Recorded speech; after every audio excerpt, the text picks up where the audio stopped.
Hi everyone. Today we got a question from our friend who goes by the Discord name Matt B.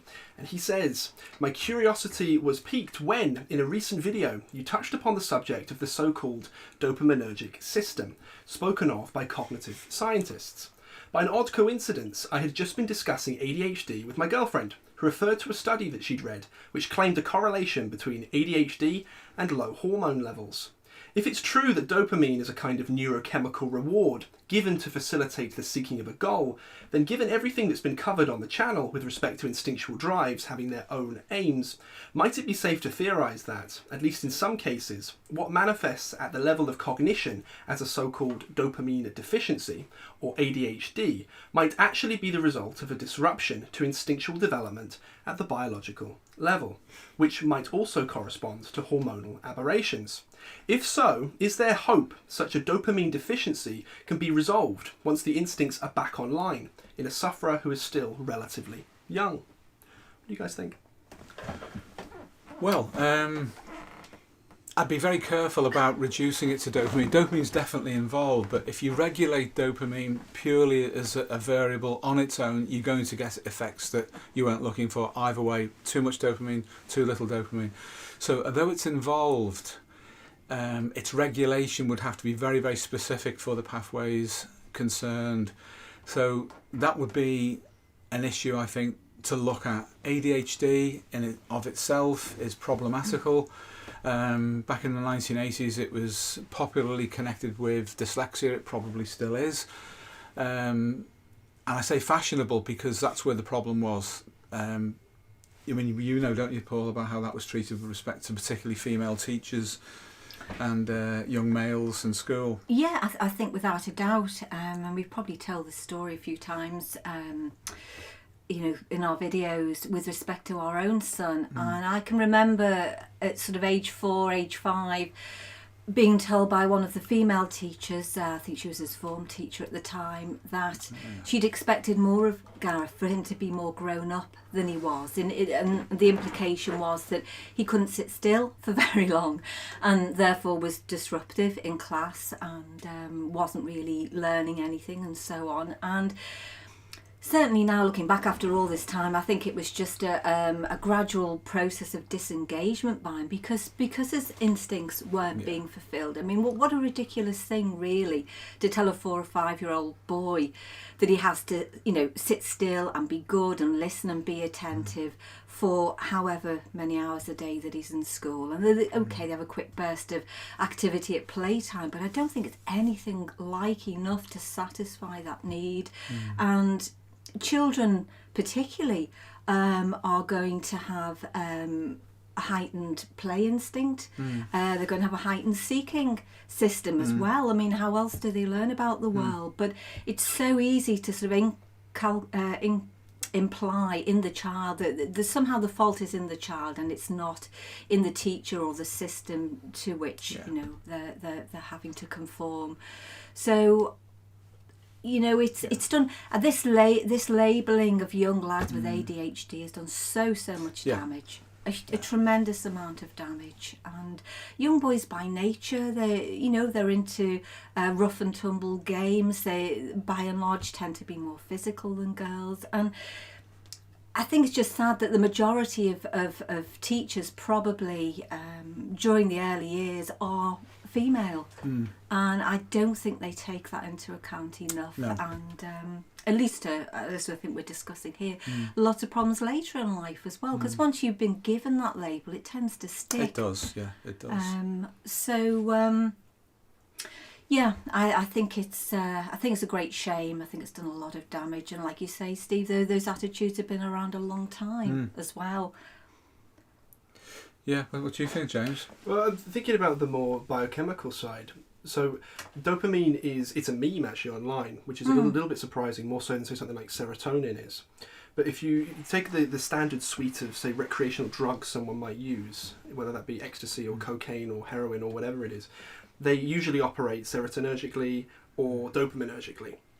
And so the level of, or the model of addiction, which if you take a strict biochemical view, it's basically you take in this particular drug, and then you saturate your receptors, so you feel great. Like dopamine is reward, you feel fantastic, and so the withdrawal period when you try and get off of a drug like that, which could apply to people on the internet as well, like to apply to porn addiction and more behavioural based addictions too, is because you're so used to saturating your receptors, then you have to have a period where those receptors are then pruned off, basically, and go back down sort of like a normal level.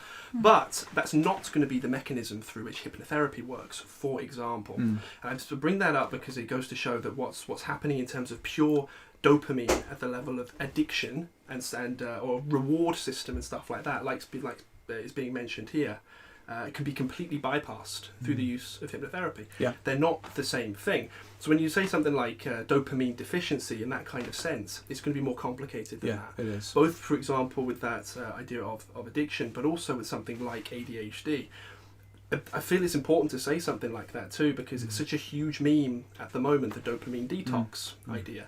Dopamine detox is nonsense. It is complete and utter nonsense. It would never pass in any scientific journal. It's never been seen anywhere. Addiction is not maintained by dopamine. It's just not. It gives you a hit of that as you go along, but you are addicted to something because of instinctual frustration, generally speaking. So to conflate dopamine and instinct together is, I think, potentially a suggestive thing to do, especially if you're looking at the idea of reward, and that's what dopamine does. So it's kind of just removing those sort of top levels of the question and getting down to the bottom, because ADHD is already a horrible suggestion to give anyway. Exactly as you're saying, Pauline. It's like, why would you say that the way school and civilization or whatever is set up at the moment is the way our instincts intended it always to be perfectly? So if someone doesn't sit there quietly all the time for whatever reason, that they're bad and there's something wrong with them, that's the it's implication, nonsense. isn't it? It's complete nonsense.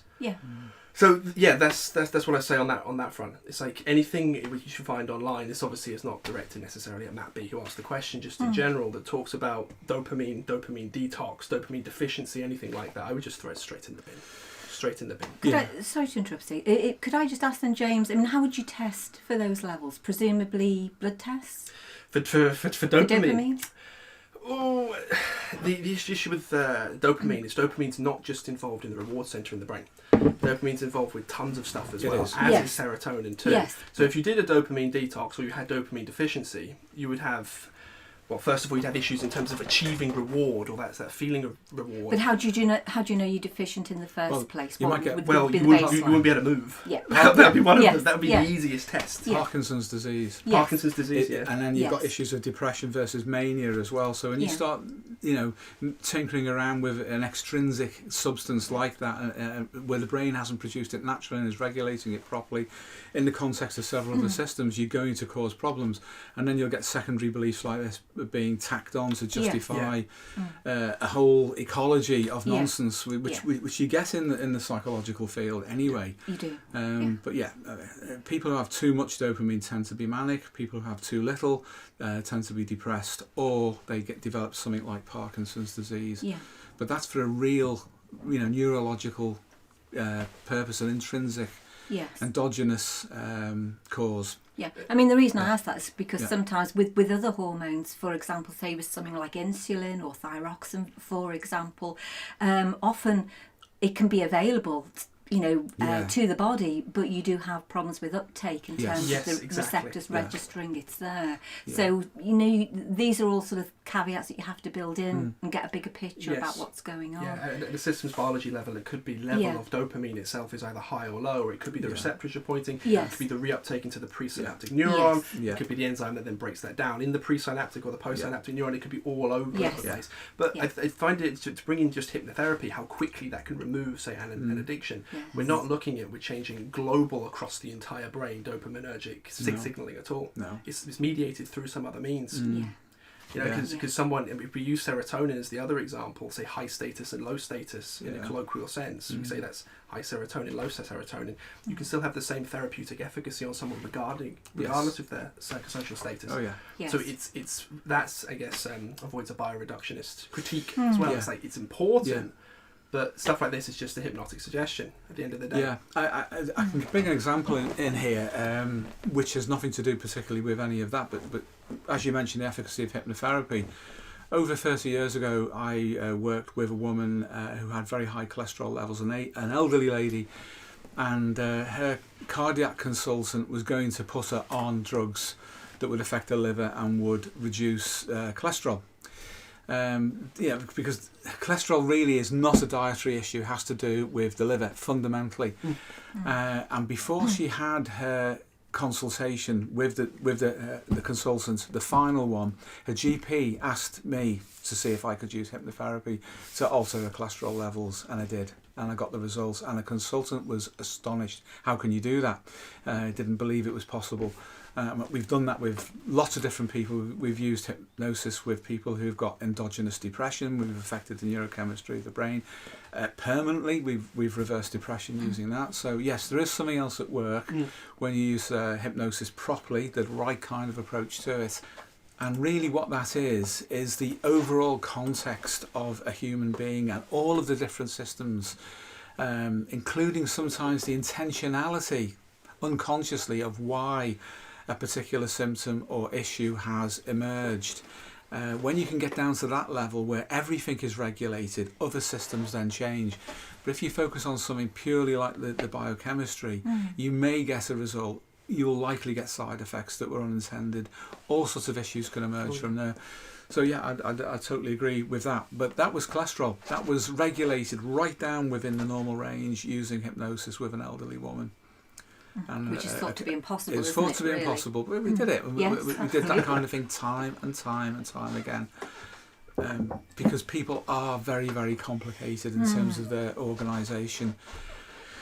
So when the mind generates images with intentionality towards a goal, you can be pretty sure that the whole system is regulating in that direction, because it does so negatively. You know, if you suggest to somebody, for example, and it'd be easy to do, perhaps I shouldn't give an example of how you could do this, but you could, in theory, I'll put it this way, develop a disease in someone through suggestion. It would be quite an easy thing to do. Yeah. I know I could do it if I wanted to.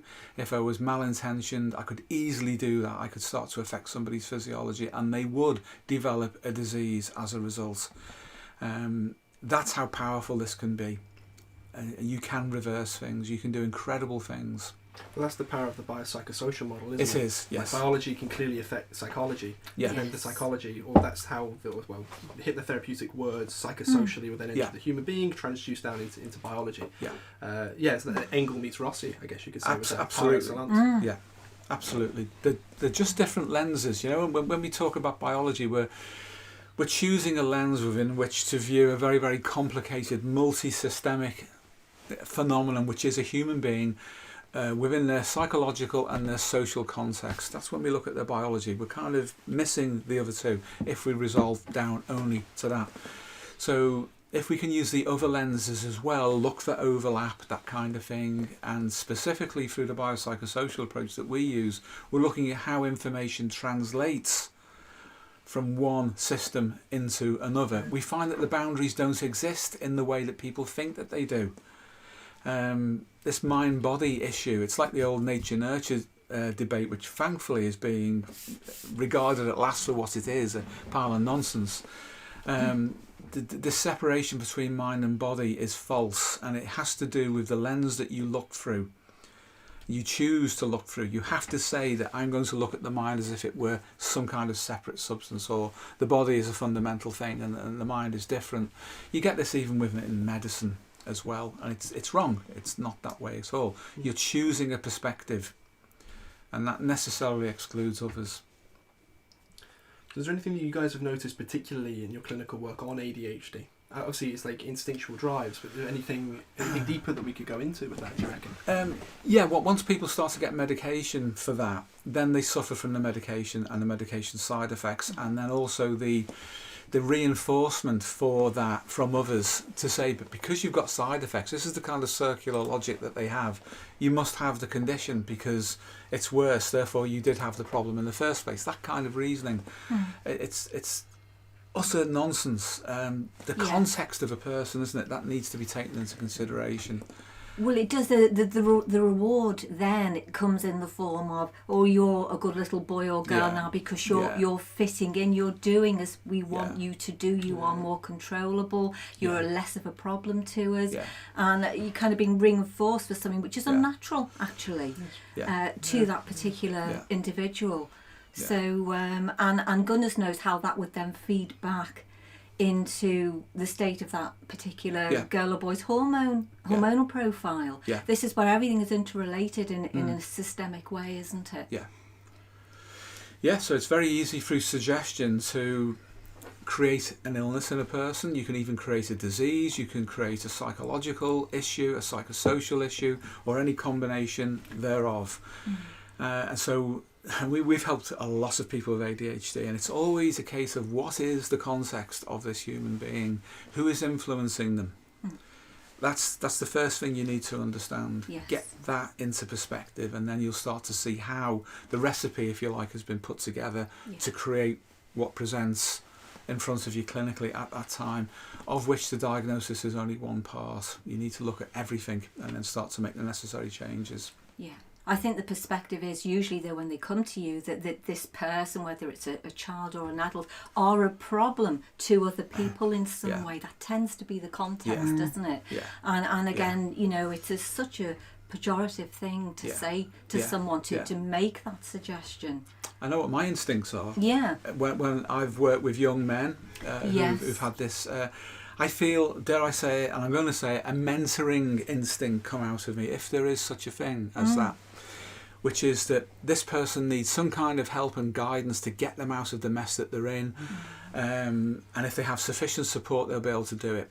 Just feel it. It's a resonance instantly, and it's a case of finding what their instincts are aiming to achieve that have been frustrated, as you've said, James, and it turns up then as this kind of symptom. That generally solves it. I think it's usually too finding out really what they're interested in. If it's a child, for example, again, just coming back to Gareth for a moment, he had a female teacher who said to him, for example, silly example really, but it does illustrate it, that dinosaurs had two brains.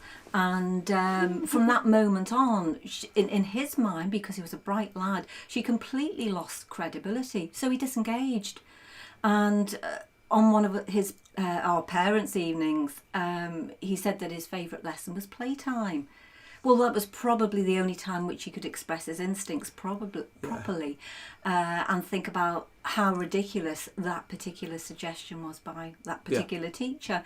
And it's so easy, isn't it, to just to do that to somebody and to just kill what could be a productive learning situation. And from that moment on, he disengaged from school, and he never really recovered from that. No, he didn't. So there must be a lot of people who are in that situation. We've met a lot in the last 12 months. Through Jung To Live By, we've met a lot of young men who've had that diagnosis and been on medication, were fearful of coming off from it, and when they have, and when they've had the right kind of support and mentoring, they've blossomed, and you've seen what's been hidden behind it all along, and was there originally, but was not identified, but instead was pathologized. Yes, that's right. So it's somebody screaming out really for understanding, and that's where I think this, I model it as a mentoring instinct comes out in me, and I look for the positive potential. It's trying to work itself through what otherwise would be destructive self-suggestions. With respect to mentoring, even when I was in the police, I used to do that with respect to young lads who were living in a very socially deprived area. I remember one in particular who was an arsonist, believe it or not, a little firebug, and he had a very aggressive sort of targeting thing at me because I wore the uniform at first. I got his confidence, helped him to understand himself and his energy and his drive, made it clear that I wasn't his enemy or his problem or anything like that. Took into account his background, his parents, his siblings, the schooling, everything else that was feeding into that young man and the energy that was coming through him. Literally caught fire, if you like. It was expressed that way. So what I did was mentor him as well as I could to show him that there was a different way to achieving things, and the fact that he was taken seriously by someone he regarded as being in authority allowed that fire to cool right down and eventually to go out. And that was a long time ago. That was in the 1970s. But it shows it can be done. It can be done even with people like that. He probably would have killed someone eventually with his little firebug habit. He was going that way, but he was looking for somebody to give him an anchoring point for self-respect, and all that hyper energy and setting fire to things just disappeared. So yeah, it is possible to make changes at So that it became level. the fire for transformation. Yes, in effect, yes, didn't yeah. it? Yeah, the phoenix rises Yes, from the ashes. absolutely. All of Yeah. those metaphors could apply. But that wasn't psychotherapy. That was, as such, that was engaging with someone as a human being and taking everything about their context into account.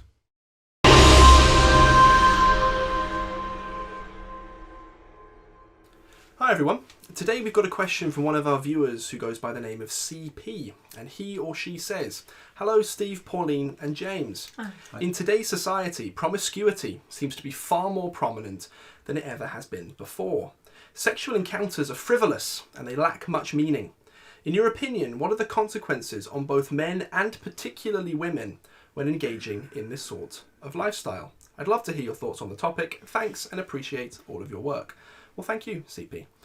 What do you guys think in terms of, I mean, first of all, it seems to be more prominent than it ever was before. Obviously, we're in different generations. Is that statement true?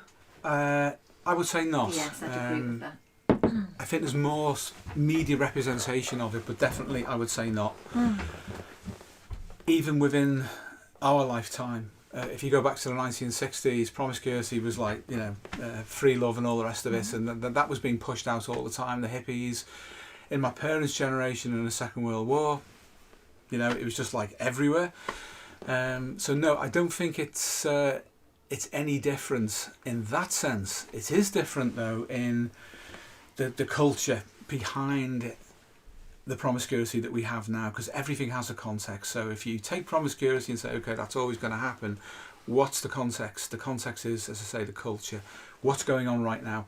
That's what makes it different. This is a particularly toxic situation, I think, culturally. And there are forces which appear to be political, which are probably fundamentally biological, and that's going to be very unpleasant for people to confront and to accept. But put it this way, beneath Adler there is always Freud. So anything that appears to be political, as in an Adlerian pathological sense, is always underpinned by Freud. Always. And I'll come back to that in a little while. So over to you, James. Yeah, well, in terms of the consequences, it's such... Okay, we've got the current political situation, and we've got the media, which is pushing these ideas out. But then we've got sort of this new countercultural, conservative style movement. I don't think either are ones really necessarily to look at to gather your data. I think you should talk to people about their own experiences. What was really, really staggering for myself going through the university system was sitting and talking to people, drinking and whatever else. And we were all go around the room. We were playing some drinking game. Never Have I Ever, it's called. It was like we were going how many partners we've had. These are guys who are between 20 and 25, and the number of sexual partners was staggeringly high. First of all, it was something like 40, which to me sounds, if you do the maths on from when someone would become sexually active, that's quite a few. I don't know how someone would have the time for that necessarily, but people do. So there's that side, but the real shocking part was the cheating side that came on. It seems to be that every single person in that room, and most of the people I talk to of my generation, have cheated or been cheated on. That's where the things come in to me and appear to be problematic. Because you can look at it in a Darwinian sense, which I like to do a lot, to be like, okay, so there's a Panseppian lust circuit that's being produced. I say both people, they come together, and if there's no baby produced, who the hell cares? But it's the emotional side of things that I think you can never escape from. Even when you got young lads who are like watching pornography, or they're fapping, and there's something in them that goes, this is not optimal. obviously that then gets twisted and pathologized via nofap and other things, but they realize it's not an optimal thing. To relate to somebody is a deeper set of instincts than simply to have sex with somebody. Yes. And just to have sex with somebody leaves all kinds of emotional, or can leave all kinds of emotional scars. When you say particularly women, it seems on the surface, this might be wrong, it seems on the surface women are harder hit by this type of thing than men are. Men seem to be able to get away with it more, whereas women are like, they'll remember. And there's a really weird study which it can sound woo-woo, but every sexual partner that a woman sleeps with, she keeps his DNA. Yeah. Yes. What that means, I don't know. I've no idea what that means. Yes. So we shouldn't jump to conclusions that there's a piece of him carried around. Yes. But technically there is a piece of him Yeah. carried around. Yeah. And we have no idea, symbolically or otherwise. Yeah. So even removing the depth psychology frame, like we talk about, most people, no one reports, I had a wonderful one-night stand. It's not a common thing. Or I cheated on somebody, or that style of life is it's not ever paraded out as something to be proud of within that person by their own admission. It's usually the relationships that people have that they remember. That's what marks their personal timeline. It does. It's that relating sense. Yeah. Yeah. But that's just like an initial circumambulation of the topic. I don't know what you guys think on this. I agree. It's so deep in the Yes, I broad. agree with you. I think the consequences, certainly reproductively, are different for women than they are for men, because clearly the more promiscuous you are, the more likely you are to pick up an STD, for example, just simply because that's, you know, the way that you're living your life. And there are potentially more severe reproductive consequences for women should they pick something like that up. So that's something to bear in mind, of course, as well, particularly if you're a relatively young woman and you're looking to have children further down the line. I think what you say about the DNA is interesting too, James, because apparently that's true for women who have had babies, that they still maintain some of their partner or their husband's DNA within them even after the child is born. So it's a very interesting idea, that. But clearly, you know, it's sad that people feel that that's what relating has been reduced to one night stands and promiscuity and so on, where there's you know, the richness of having a deep psychological and meaningful relationship with someone is so much more profound, is so much more protective, really, at every level. But I agree with you both in so much as that promiscuity has always been around. I mean, even if you go back to the classical world, there was promiscuity. So it's I think it's true to say that it's the context in which it exists today and how that might be manipulated politically. Without going into too much detail about that, I'm sure everyone can imagine where that argument might go. That's what makes it different today than maybe any other historical time period. We've also got technology today as well. We do indeed, absolutely. There's more opportunity, isn't there? Biological technology too, of course. like the pill. Yes. Like, so if well, that's been around promiscuity, since the 60s, it hasn't has. And what's that going to do at a group selection level? If you imagine Darwin is everywhere, smiling or scowling. Yes. It's like, okay, so most, and it is most, even though they say on the NHS over here, from the last I heard was you can't get on the pill for promiscuity reasons or for sexual reasons. There's got to be something else. Yeah. As far as I can tell, with most women I've spoken to, that's not true at all. So I don't quite know how that works. Right. But you're giving most young women a pill that's going to alter their hormonal profile. Yes. There are studies that show, and these proper peer-reviewed studies, that if you change the hormonal profile of a woman in the way that the pill is doing, it changes the type of man they're attracted to. Yes. You know, depending on the different parts Well, of the natural cycle. They're synthetic, aren't they, for a start, usually? I mean, when women get to sort of menopause, and we're talking about HRT and things like that, at that point, at least then they have some kind of choice about whether they have synthetic hormones or they have what are called bioidentical hormones, which obviously mimic the real female hormones that all women have. But you tend not to get that with the pill. So I think you're absolutely right, James, that is a concern. Yes. Yeah, without a doubt. You're going to change what the ideal mate looks like from a woman. Yes. When a woman is ovulating, it's like they find generally more alpha men attractive in that typical sense, and when they're not, it's more beta men in that sense. Yes. But on the pill, it's apparently just the beta men. Right. And the studies with that were based on jaw length and stuff like that, which is reflective of testosterone levels. Yes. But that's terrifying, because the reason to go on the pill, if it's not medical, would be promiscuity reasons. And again, that's another lie that's peddled around. And that's something I find that amusing, actually, speaking to people in, say, older generations.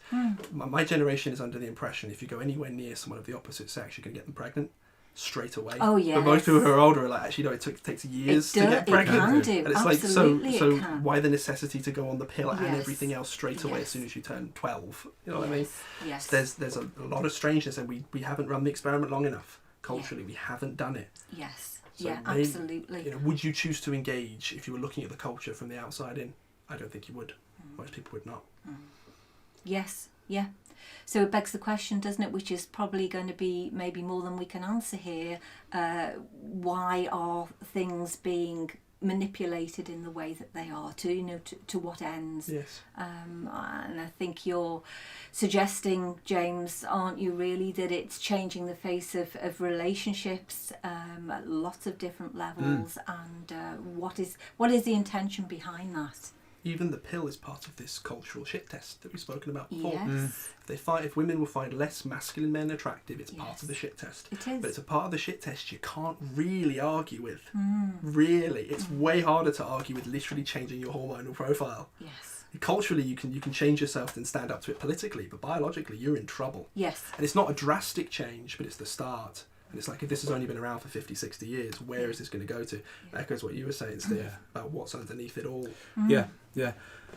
Well, yes, I mean, the examples that we've given about different cultures, such as the Second World War, which was a mass mobilisation and movement of male populations around the world, offering all sorts of different breeding opportunities, which were freely indulged in by the women locally, no matter what sphere geographically the war took place in, whether it was the Pacific, the European. It just happened everywhere, naturally enough, because there is that opportunity, and there's the intense pressure of war that brought that about. And then in the 1960s, and it started in the 1950s as well, when popular culture as we understand it now was first laid down. All sorts of things were happening then. So it's a waveform. But the cultural pressures were different then. Something is happening now which is malignant beyond belief. It's very difficult to talk about. Very, very difficult to articulate, because we'd probably get banned if we were, I honestly think that would happen. Think that's true. But we did predict, Paul and I predicted this a long time ago, one of the many predictions that sadly have come true. And we know what direction it's going in, and it's probably clearer now. And if I was to say it, we would get banned. Yes. But In case we get banned, everyone download the Shadow Manual, please, so we can email you where our new platform is. Because BitChute is not particularly good. We say it takes forever to upload. It does, yeah. But just a quick aside. Yeah. It's incremental. The changes are incremental. In and of themselves, they're relatively innocuous, and they're reinforced politically in a particular direction. But none of the ones which are on the surface now, that are really out there and can be defended in that sort of desiccated way from one another, so they're hard to criticise, are the real reason for what is being pushed. And this is not woo-woo, this is not a conspiracy theory, this is a long-term waveform observation that we predicted on the basis of what had already happened, and it is happening. Unfortunately, I don't know whether it can be reversed in time. We shall see. I suspect it might be. There are enough people now who are moving in the right direction, but it is evil. As I understand the term evil, which is evil is something which destroys not only other people but ultimately itself as well. That's how you know what true evil is. Nothing good ultimately comes out of evil, but evil conceals itself, it wraps itself in truth in order to deliver itself unseen, and that is what is happening, and what has been progressively happening while people have been changed psychologically to accept a series of changes. But this other one is coming through, and beneath that are perverted instincts.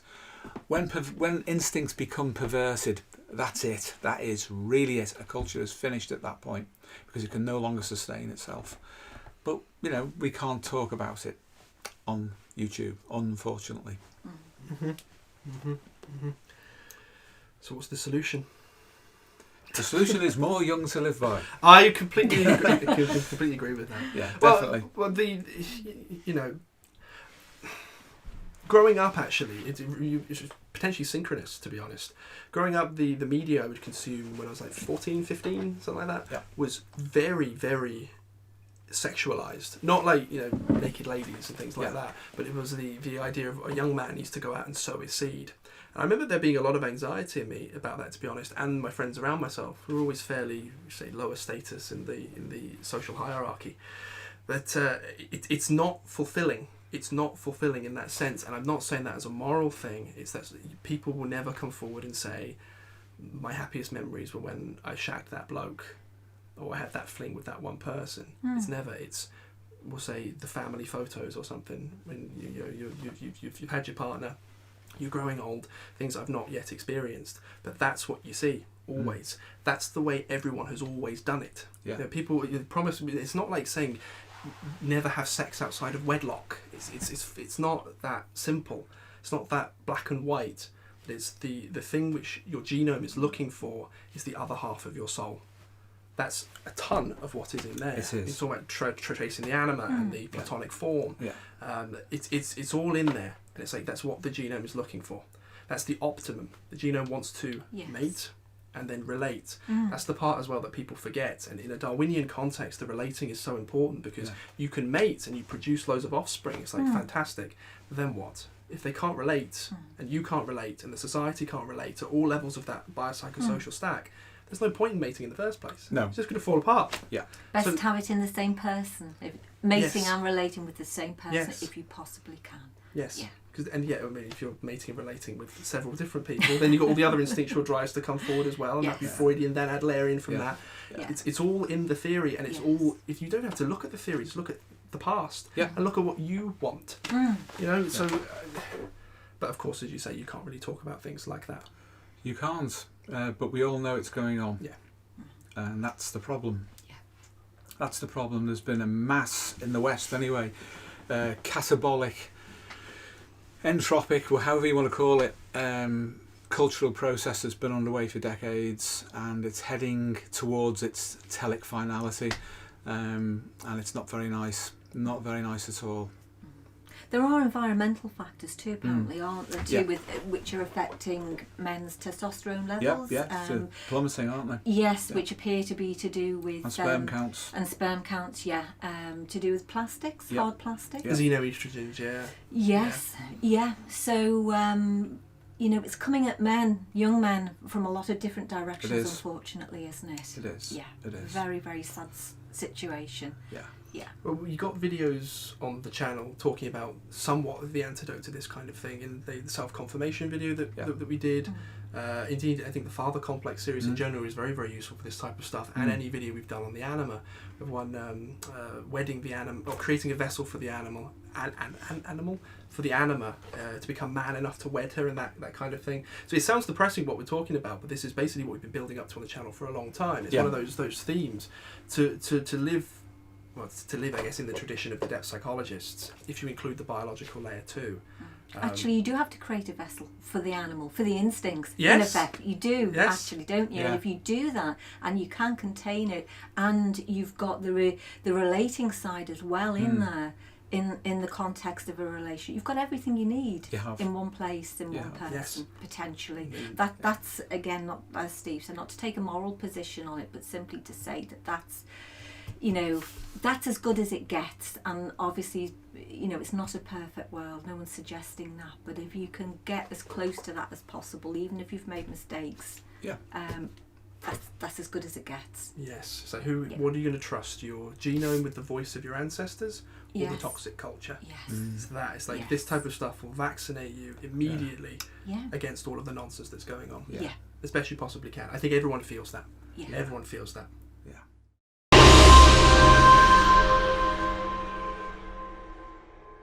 Alright, so welcome back to Jung To Live By, everybody. Thank you, we appreciate you tuning in once again. Today we're going to talk about why archetypes are not real. Ooh. Take it away, Steve. Why aren't they real?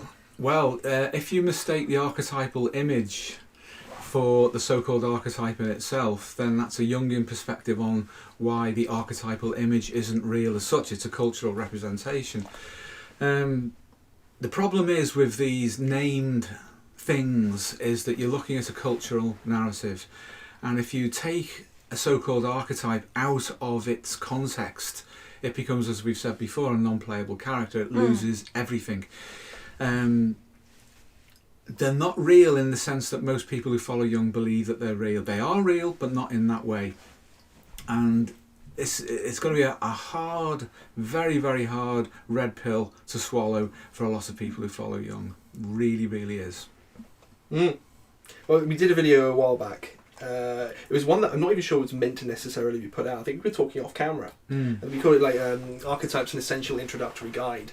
Obviously that one shook the world a little bit. And I get it, because it's like, well, Jung archetype, and it's like, well, Jung to live by, and it's like, well, not so much archetypes and stuff like that. And in that video, obviously, we debunked quite a lot that was going on. Like, one of the biggest ones, and this throws everything away, we were talking about just a minute ago, the archetype is the narrative situation as a whole. And it's not Gandalf. Gandalf is not an archetype. Gandalf is an image created by Tolkien to represent whatever it happens to represent. Yeah. Yes. It's not the wise old man that visits you in dreams because you're at a certain stage of individuation. It's too simplistic, it's too silly. It's clinical irrelevance most of the time. Oh, completely. It's got no relevance clinically at all. So what relevance would such a thing have? It's about cultural transmission of collective knowledge. It's passed on through the culture rather than through the genome. So this is where there's a difference between instincts and the images produced by instincts, and the interaction between those emergent instincts from within, images from within, and then a cultural representation creates something very peculiar called a resultant image. That's the dialectic, if you like, the result that we experience in consciousness, because we are continuous with our environment, and that's not appreciated enough, particularly by people who may have a very introverted psychology. They tend to withdraw away from culture and its importance and analyse their inner experience as if that was more real than the outer world. Subjectively, perhaps it is for them. But if you really want to look at where so-called archetypes are, what you're really talking about are archetypal images. And they have a specific function that's no different at one end from a soap opera or from a great film. It's exactly the same. And along that bandwidth you can place novels, you can place film scripts, any kind of creative activity that represents inherited, acquired, culturally inherited and acquired learning that supplements what we have inherited biologically through our instincts. One of the best and clearest things that Jung said was that archetypes are the self-portrait of instincts. That immediately defines archetypes as being produced or created by instincts. The problem is, where do you draw the line between the so-called archetype and the instinct? If you can't define either properly, then you don't know that they're separate for a start. It's just the way that you look at them tends to suggest perhaps that they are different. Probably they're not, and there's lots of reasons for believing that. So let's just take as an example then. You've got a young man, he goes to sleep, and he dreams of a warrior. So, okay, you might say, or you could make a claim, be like, okay, what he's met there is the archetype of the warrior.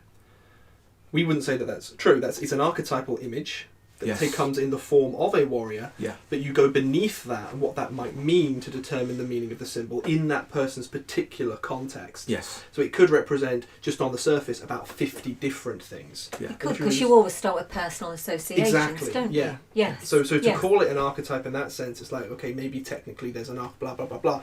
So it's pointless. It's a silly thing and it distracts. Yeah, it does. It's great for entertainment, and that's part of its value. But then remember, soap operas entertain. They engage people. People who watch soap operas are in effect in an altered state of consciousness. It's a trance state. It is. And they're acting out their psychosocial potential that's portrayed for them on a screen in a way that doesn't involve any risk on their behalf or on their part at all. And you can say that the themes in a soap opera carry through themes which are called archetypal by other people in another context, but it's the same thing. So you have to look at what is the representative media for the expression of these symbols and of these images. I mean, to talk about the warrior as an image, I would have to say, what warrior? What does it look like? What culture? What time period? Who is having this dream? Who's having this fantasy? Whatever it is. What is their education? If they'd never been told, for example, that the medieval period ever happened, would they dream about a medieval knight? Probably not. They have to have that information in order for it to take on that form. So what you need to, as you rightly hinted at just then, James, what you really need is to find out what underlies that. And the way you do that in any kind of meaningful, analytical way is to say, whenever you watch a film or read a novel or anything that appears to be archetypal, is to say, as Pauline does, what are the footprints, what are the tracks of the instincts that are moving through this? They will tell you what's going on. They'll tell you the story. And the archetypes are just the characters that read the script. The script is written by the instincts, which are themselves the expression of the genome. The genome is the author. The instincts are the script. The archetypes are just actors, and they can take on any form. Just like you can hire any actor. You can hire any image. But a certain image will appeal to a certain person at a certain time, and that's the same with the so-called archetypal images. Another problem with archetypes is you'll find that no one outside of Jung talks about them in that way. You have to be influenced by Jung to even hold the concept of archetypes. Anthropologists deal with cultural transmission all the time, and they talk about collective representations, cultural representations, but they don't necessarily, in fact, they don't talk about Jungian archetypes. They talk about things that are similar to that, but they don't. No one has made that connection except for Jung himself, so either he's an extraordinary genius or his interpretation is highly personal. And what you need to do is to step back and ask yourself, on the basis of real evidence, what's actually going on here. And as James said, clinically they're not at all relevant as such. Instincts are, because instincts generate these images and they draw you towards them. They give you your interest in them. So in that sense, clinically, that's more important. You might use an archetypal image therapeutically, absolutely, but the concept of an archetype being something separate to instincts or separate to the culture, which is the mirror or the backdrop for them, that has no relevance at all. That's a theoretical construct. And it's that alone. No one yet has managed to demonstrate the existence of an archetype at all. Instincts, though, are demonstrable. They're real. Yeah, so can we say really crudely, the image that you see in perhaps dreams or whatever else is, so you might call them resultant images, is the clash between instinct and culture. Yes. Producing an image, and for example, in a dream, its purpose being to aid with individuation. Yeah, absolutely. So absolutely. That's it. Well, it's useful in so much as clinically, certainly, I think, and also just purely at an entertainment level for some people who aren't attempting to individuate, to see something that might be missing from their own situation. Which is why I think you say, Steve, about people being drawn to soaps and the like. It's why they engage with them, because sometimes they're hoping to see a problem that they have personally addressed in some way or completed in some way for them. And I guess at that level, it's you could say it was useful for people. But you can't take it out of its broader context. No, once you over amp it and dress it up in a mythic sense, truly in a mythic sense, as myth is understood through people who follow Jung on the internet at the moment, you lose the plot, because you're going several degrees of freedom away from the actual thing in itself and going into a fantasy. And if you over amp fantasies, you do lose your way. You do. If you follow emotion, you get to instincts, you don't get to archetypes. Archetypes can lead you to emotion, but emotion leads you to instinct, instinct leads you to the genome, and that's the progression that you have to follow. Soap operas, I said to an actor, the male actor, who was in Coronation Street, which in the UK is, I think, the longest running soap opera in the country, very, very popular, the most popular one. I said to him that Coronation Street is like an unanalyzed dream, and it really impacted him. He went and saw his producer and said, "I don't want to be in your unanalyzed dream anymore." Oh. Yes, he did. And he left the show. Yeah. Oh. He had an awakening moment, a red pill moment. That's Yes. all he was doing. He was literally just an almost non-playable character. Thrown into this narrative context which just repeated itself. And the reason Coronation Street has lasted so long is it never finishes. It never completes itself. A true myth completes itself. Yes. Because it communicates a beginning, a middle and an end. And I don't mean as a free act play, by the way, or anything to do with that kind of theoretical approach to screenwriting or anything like that, but it never completes itself. So you get a repetition compulsion element coming through, which is a pathological thing in a Freudian sense. So a true myth will complete itself because it condenses collective learning, which itself mirrors the genome. So it acts as what ethologists call a sign stimulus, which triggers the release of your instincts towards completion. That's why it's important that things have a proper ending. If they don't, you end up in a loop.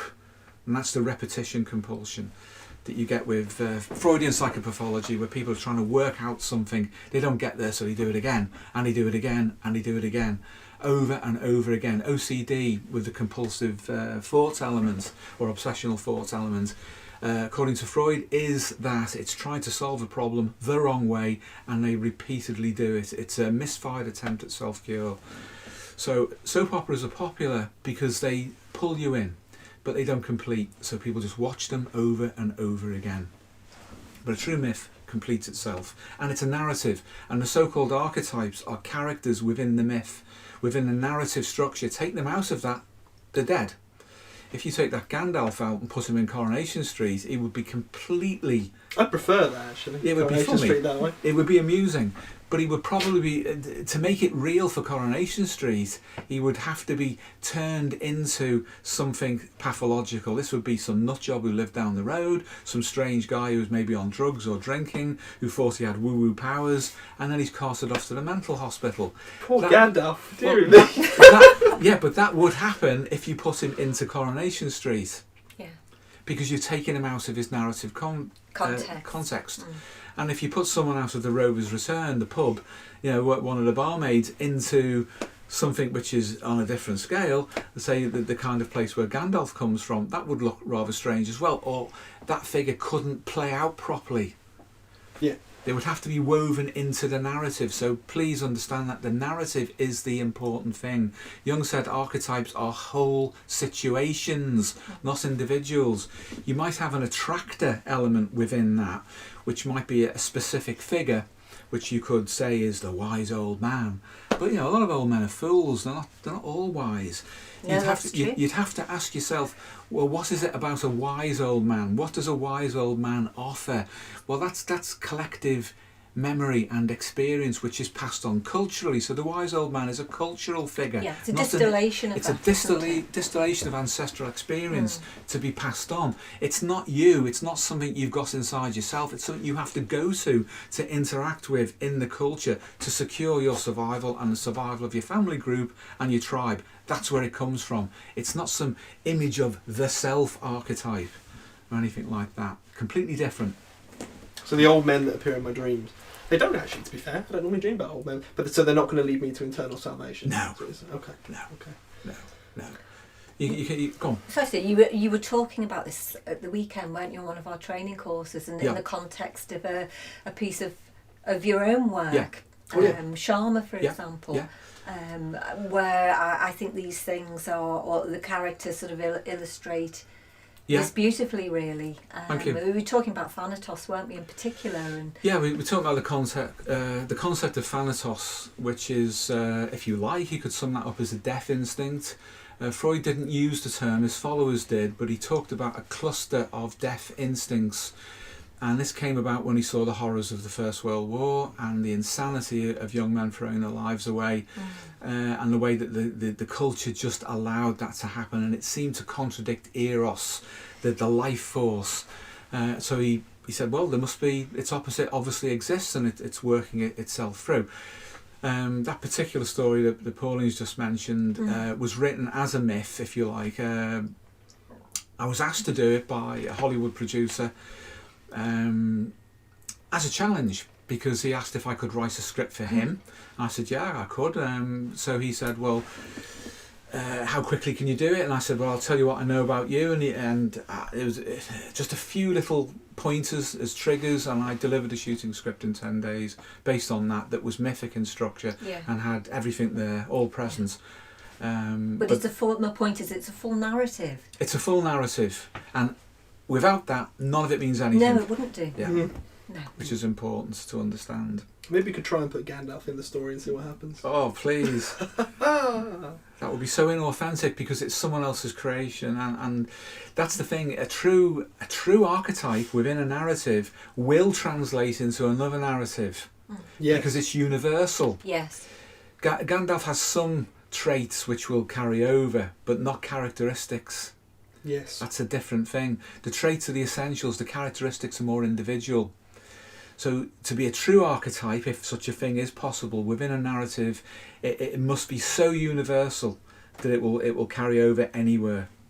Yes, that's a really good way of putting it, actually. I think that sums up a lot of the problems straight away. It does, yeah. Well, that's probably part of the trap with soaps, isn't it? In so much they go so far, but it's coming out of not necessarily an individual, but several individuals' unconscious, and we you know, in that unanalyzed form that you were talking about before. Yeah. And so, you know, people are identifying with something, like you say, which isn't a pure archetype. It's not. It doesn't represent something which is so universal. Yes, which is why you get the repeating and that inductive sort of effect from it that keeps people hooked in and keeps them watching. And the one thing that you get from that is the fact that these characters that are that universal will affect everybody in the same way. It is so collective, it is so big, but the representation of them is reduced to the context of the story. So therefore an image and not the archetype. If you're looking to take your study of depth psychology and personal development to the next level, using Steve and Pauline's 40-year-long clinical experience as your personal guide, then make sure you check out Jung To Live By's flagship offering, Discover Your Personal Myth Ultimate Handbook. For anyone who has a calling deep in their very genome to become who they truly feel they should be, this guide is utterly indispensable. Pick up your copy today and make 2021 the year you truly begin to become yourself.